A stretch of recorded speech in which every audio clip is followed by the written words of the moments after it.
and welcome to City View for your close-up view of the city of Columbia. I am your host, Leisha Utsi.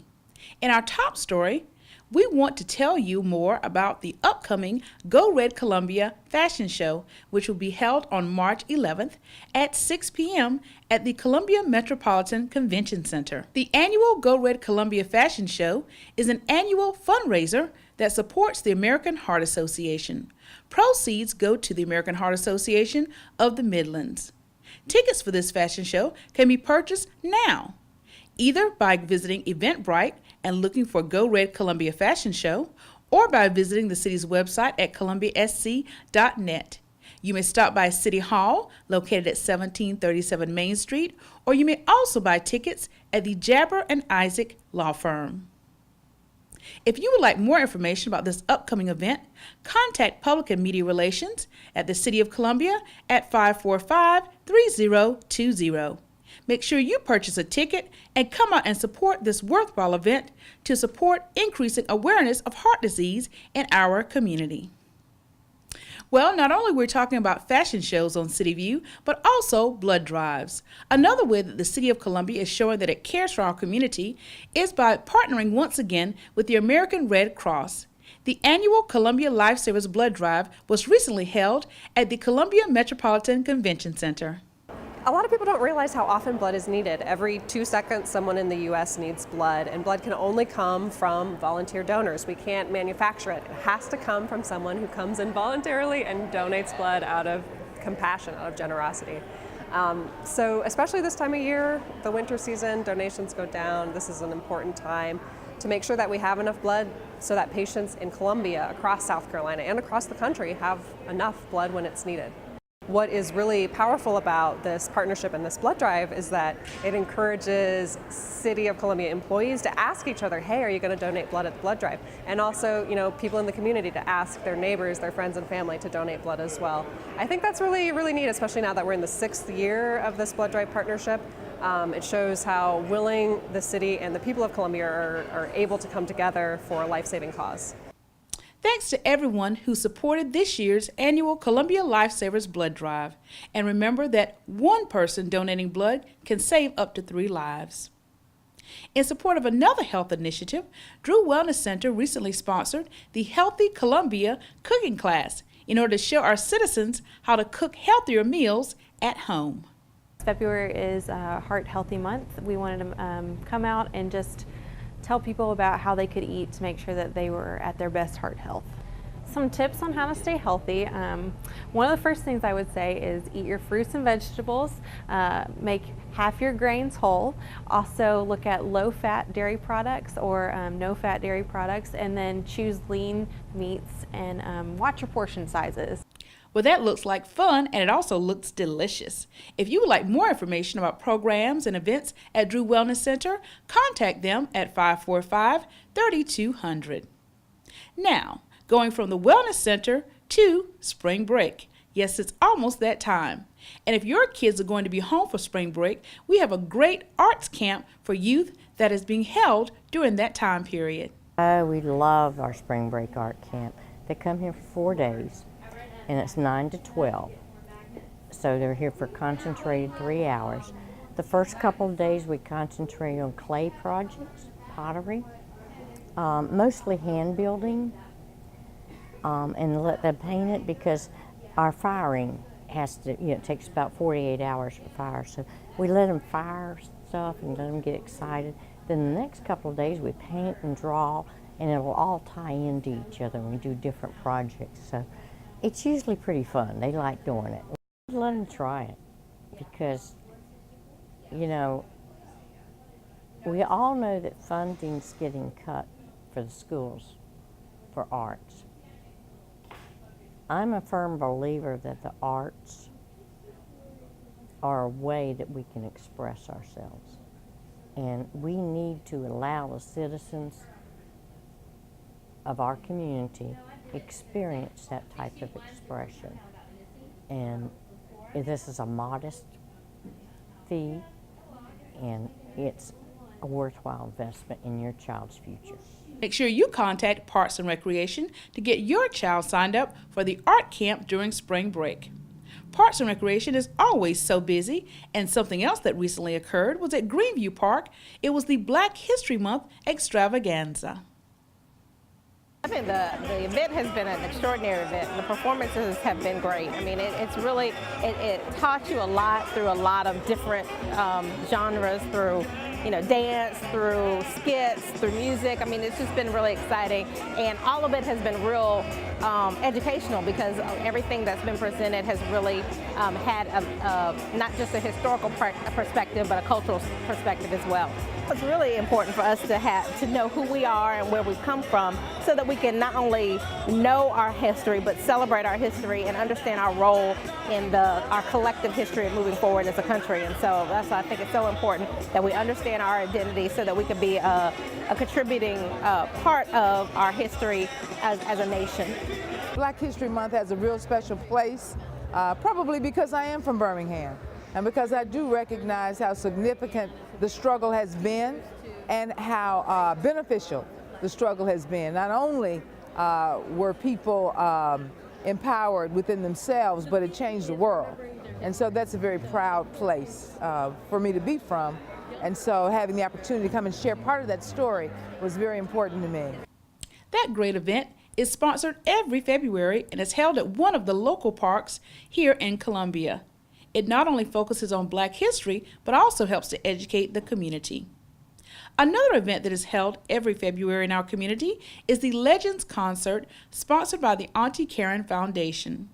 This year's featured artist was Al Jarreau, and the day before the concert, we had a chance to catch up with him while he held a master class at Dreher High School for local students. These young people are exceptional, and I came to recognize them, and the Auntie Karen Foundation, which is also exceptional in its outreach to young people and to the community in general, sending the message that we're in this love together. These young people have discovered music, and music is an art form that speaks from things from your heart and feelings.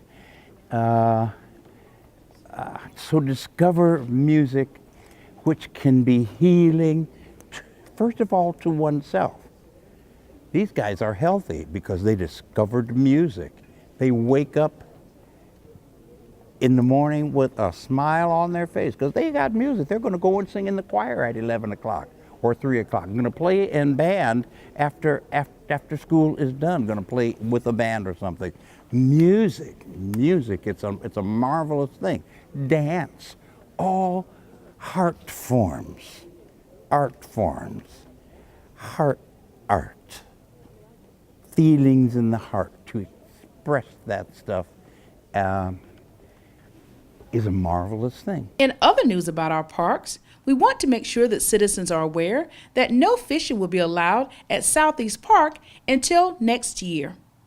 One of our representatives from that park tells us why this notice is being issued. It's closed while we prepare to make the pond better.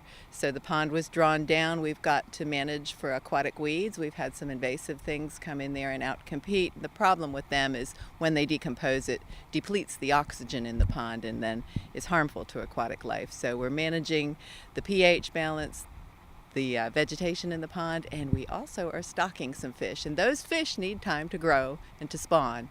And so we're asking everyone to be patient while we get the pond ready for an even better experience next spring.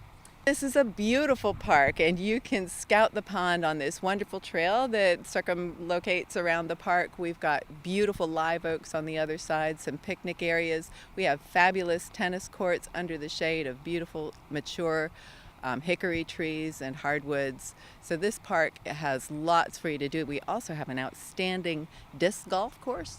So this is definitely worth a visit. The City of Columbia is proud and excited to announce another successful year for Together We Can Read. This was the 8th year that the City of Columbia partnered with Richland School District 1. This partnership involves a one-day reading program where over 100 volunteer guest readers visit every elementary school in Richland School District 1. They read to over 2,000 third grade students in every third grade classroom in that school district. This is a great and enormous undertaking, but is so worthwhile for every child who gets to benefit from seeing guest readers and learn about the importance of reading and literacy when it comes to education. Together We Can Read has just been an extraordinary initiative, and I can't believe we're 8 years later and still growing, and people are still very enthusiastic about this. This is an opportunity to get community leaders to come into our classrooms and read to children, share our love of reading and the importance of reading with the children, but not only share the importance of reading, but also give every student their own copy of the selected book for the year. And so they're able to grow their own at-home library, read with their parents, and encourage some family time together. And so, it has a lot of impact in our community on several different levels. It's not just going into the school for one day and reading, but it is encouraging a love of reading, encouraging families to do some creative stuff together, and helping build a long life of literacy. I look forward to this every year because, again, it's just an exciting time to interact with the kids in the classroom on this setting. Because reading is fundamental, and you definitely want to make sure that your students are reading. And I think it's very important for us to be role models to get out here to read to these kids, to show them that reading can be fun. I'm hoping to get a very excited, story out of this story as I gotten out of it, and just to interact with the kids. And I'm looking forward to asking them questions and even having them asking me questions. So I'm hoping that they will be very excited about the book as I am. Over the years, the City of Columbia has been able to impact over 16,000 students in Richland School District 1.